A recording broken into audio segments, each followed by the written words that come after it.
হাসিনার বাপের পয়সায় না যে তার এই মায়া কান্না আমরা দেখব। জীবনের হিসাব চাই, হিসাব না নিয়ে আমরা বাড়ি ফিরবো না।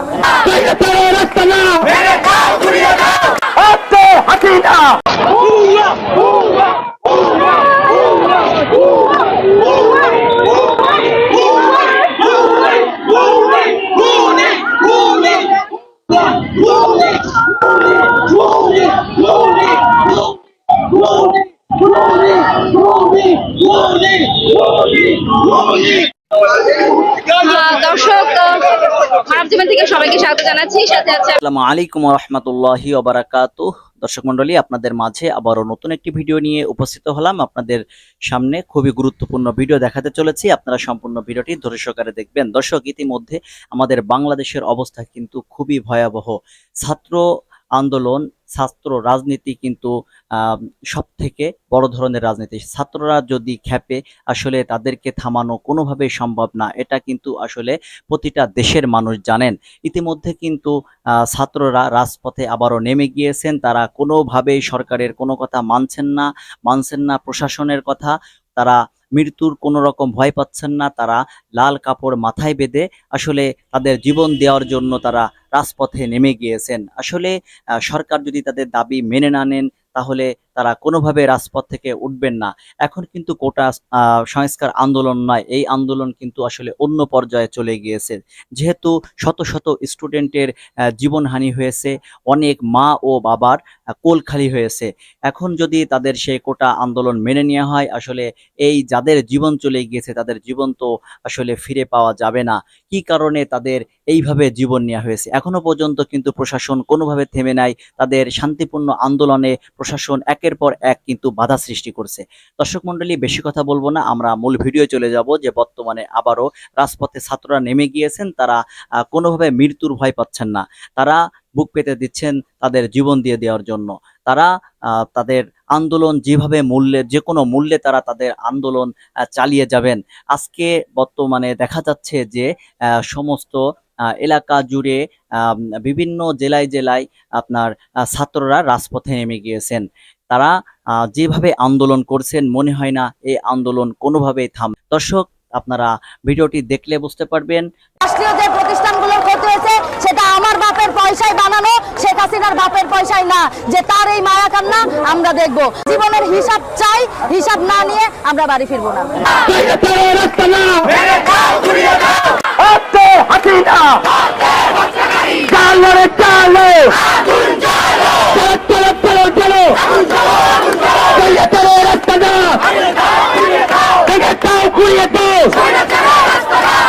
আমার পক্ষে শেখ হাসিনাকে রাষ্ট্র হিসেবে, সরকার হিসেবে আর মারা সম্ভব না।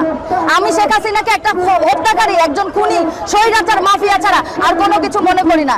সেই জায়গায় আমার মনে হয় যে রাষ্ট্রের যেই সম্পত্তিগুলোর, যে অ্যাসেটগুলোর, যে প্রতিষ্ঠানগুলোর ক্ষতি দেখিয়ে এই যে সাধারণ মানুষের উপরে নির্বিচারে গুলিটাকে গোপন করার চেষ্টা করা হচ্ছে বা ওইটাকে বড় করে দেখা হচ্ছে, এটা রীতিমতো হাস্যকর।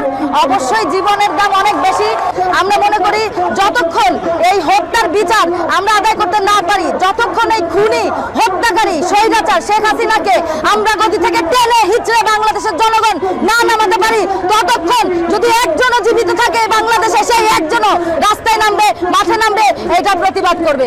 15 বছরে তারা জামাত শিবির নিষিদ্ধ করতে পারে নাই, কিন্তু এখন যখন তাদের অস্তিত্ব সংকটে পড়ে গেছে, এখন তারা এই আন্দোলনের মোড়কে ঘুরিয়ে দেওয়ার জন্য, এই আন্দোলনকে নস্যাৎ করার জন্য জামাত শিবিরকে আবার তাদের একটা হাতিয়ার হিসেবে ব্যবহার করছে।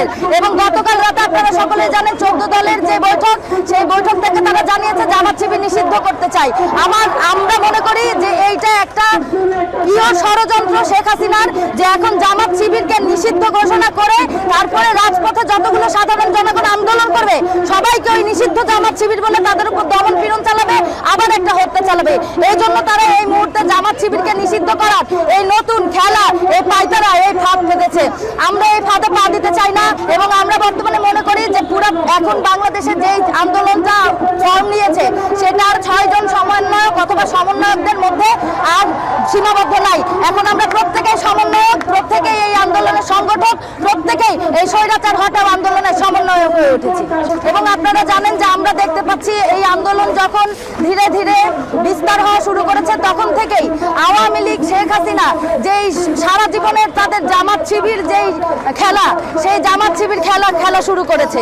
যখন আমরা প্রতিবাদে সংখ্যা কম ছিলাম, তখন আপনার এই জামাত শিবিরের যে ট্যাগের যে খেলা, সেই খেলা কাজ করেছে। কিন্তু এখন এই হাজার হাজার জনগণের যে সমাবেশ, সেখানে আপনার এইসব জামাত শিবির খেলা, এইসব ট্যাগ কোনো কিছু আর কাজ করবে না। আমরা এটাও দেখতে পাচ্ছি যে গত 15 বছরে নানান রকম যখনই কোনো আন্দোলন হয়েছে, কোনো ন্যায়সঙ্গত আন্দোলন হয়েছে, সেখানে জামাত শিবিরকে সামনে নিয়ে এসে শেখ হাসিনা এই আন্দোলন দমনের চেষ্টা করেছে। আমরা সকলেই দেখেছি যে সেই 6 সমন্বয়ক থেকে শুরু করে সারা বাংলাদেশে আরো যতজন সংগঠক এবং সমন্বয়ক হিসেবে কাজ করে যাচ্ছে, তাদের উপর গত 7 দিন কি ভয়ঙ্কর নিপীড়ন চলছে। সেই নিপীড়নের মুখে, সমস্ত কিছুর মুখে তারা এই আন্দোলন প্রত্যাহার করতে বাধ্য হয়েছে। আমরা এটাও জানি যে যেই 6 সমন্বয়ককে ডিবি অফিসে তুলে নিয়ে যাওয়া হয়েছে, তাদেরকে হাসপাতাল থেকে তুলে নিয়ে যাওয়া হয়েছে, এবং তারা তখনও কিন্তু এই স্টেটমেন্টেই ছিল যে আমরা এই যে আমাদের যে ভাই বোনেরা মারা গেছে, তাদের হত্যার বিচার না নিয়ে ফিরবো না। কিন্তু তাদেরকে ডিবি ধরে নিয়ে যেয়ে তাদের উপর দমন পীড়ন চালিয়ে, তাদের উপর নির্যাতন নিপীড়ন করে তাদেরকে দিয়ে এই আন্দোলন প্রত্যাহার করেছে। সকলকে প্রতিরোধের আহ্বান জানাই।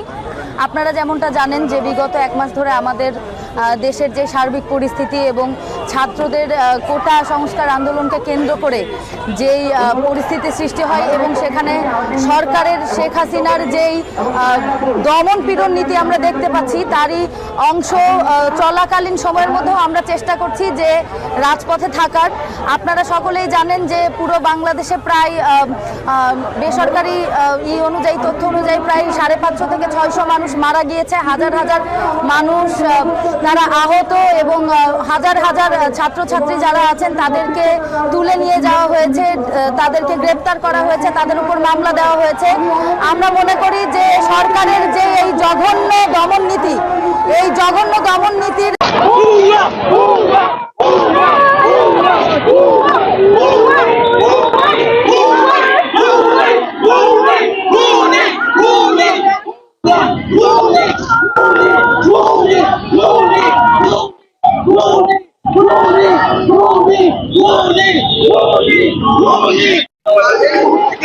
দর্শক, মানব জীবন থেকে সবাইকে স্বাগত জানাচ্ছি। সাথে আছে আমি ফারজানা ববি।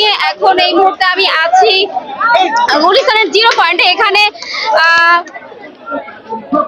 বর্তমানে যে পরিস্থিতি, সেই পরিস্থিতির আলোকে শিল্পী গোষ্ঠী তারা এখানে প্রতিবাদ মিছিলের আয়োজন করেছিল, এবং সেখানে আপনারা দেখতে পাচ্ছেন যে প্রচুর পরিমাণে পুলিশ এবং তারা কিন্তু বাধা প্রদান করেছিল। এবং আপনারা যেমনটি দেখতে পাচ্ছেন যে পুলিশের সেই বাধা টোপকে তারা কিন্তু গানে গানে তাদের যে মিছিল, সেই মিছিল নিয়ে এগিয়ে যাওয়ার চেষ্টা করছে সামনে, এবং সামনেই দেখতে পাচ্ছেন যে পুলিশরা কিন্তু বাধা দেওয়ার চেষ্টা করছে। এখানে যারা শিল্পী আছেন তারা কিন্তু শান্তিপূর্ণভাবে তাদের যে কর্মসূচি, সেই কর্মসূচি পালন করে যাচ্ছিলেন, কিন্তু সেখানে পুলিশের বাধা আসে এবং পুলিশের তরফ থেকে তাদের কোনোভাবে এখান থেকে যেতে দেওয়া হবে না, তেমনটাই কিন্তু বলেছেন।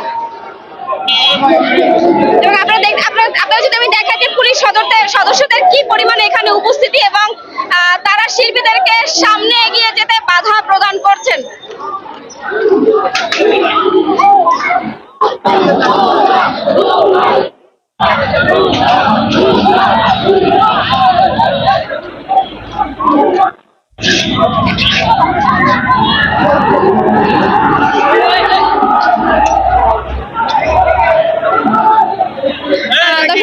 জানিয়ে রাখি যে বর্তমানে যে কোটা আন্দোলন, সেই কোটা আন্দোলন আসলে কোটাকে ছাপিয়ে এখন এত বেশি বিস্তৃত হয়েছে যে এখানে সর্বস্তরের মানুষ কিন্তু এই প্রতিবাদে অংশ নিচ্ছেন, এবং বিপুল পরিমাণে মানুষ কিন্তু এই আন্দোলনে হতাহত হয়েছেন, এবং তারই পরিপ্রেক্ষিতে শিল্পী গোষ্ঠী কিন্তু তাদের যে প্রতিবাদ, সেই প্রতিবাদ চালাচ্ছেন, এবং সেই প্রতিবাদের অংশ হিসেবে আজকে তারা বিকেল 3টার সময়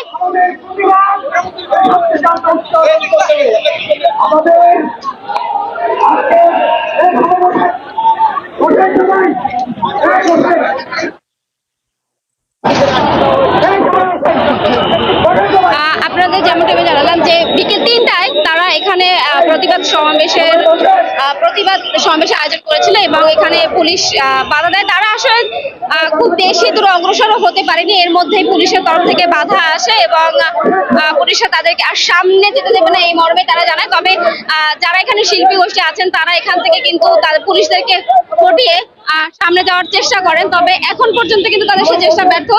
তারা কিছু দূর এগিয়ে গেলেও শেষ পর্যন্ত পুলিশের বাধার কাছে তারা আসলে এখানে এখন অবস্থান করছেন এবং আসলে তারা কি করবে, সেটা পিছিয়ে যাবে নাকি এখানে অবস্থান করবে সেটা আমরা এখনো বুঝতে পারছি না।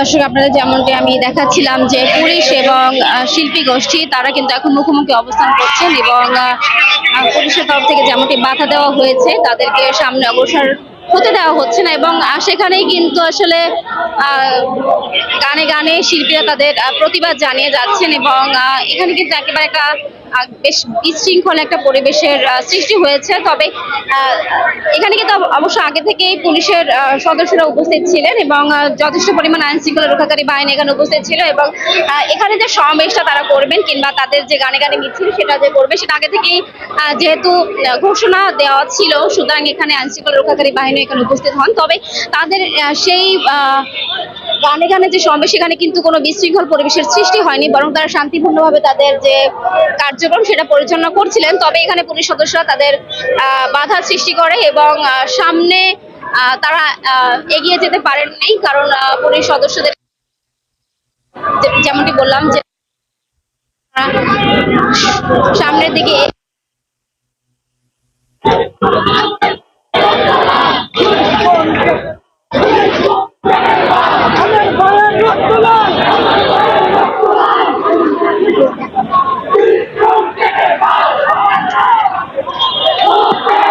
দর্শক, আপনাদের যেমনটি আমি দেখাচ্ছি যে এখানে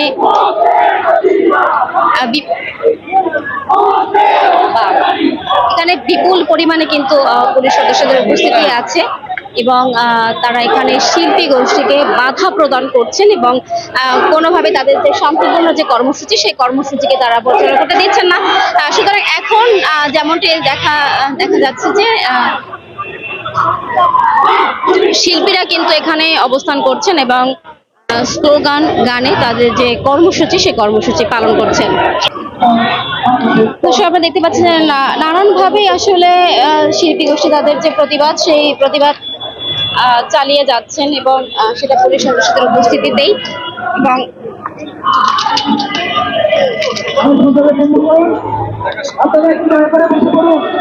এবং যেহেতু পুলিশ সদস্যরা তাদের সামনের দিকে আর অগ্রসর হতে দিচ্ছে না, সুতরাং এখানেই শিল্পীরা আসলে অবস্থান করবেন এবং তাদের যে কার্যক্রম সেই কার্যক্রম পরিচালনা করবেন।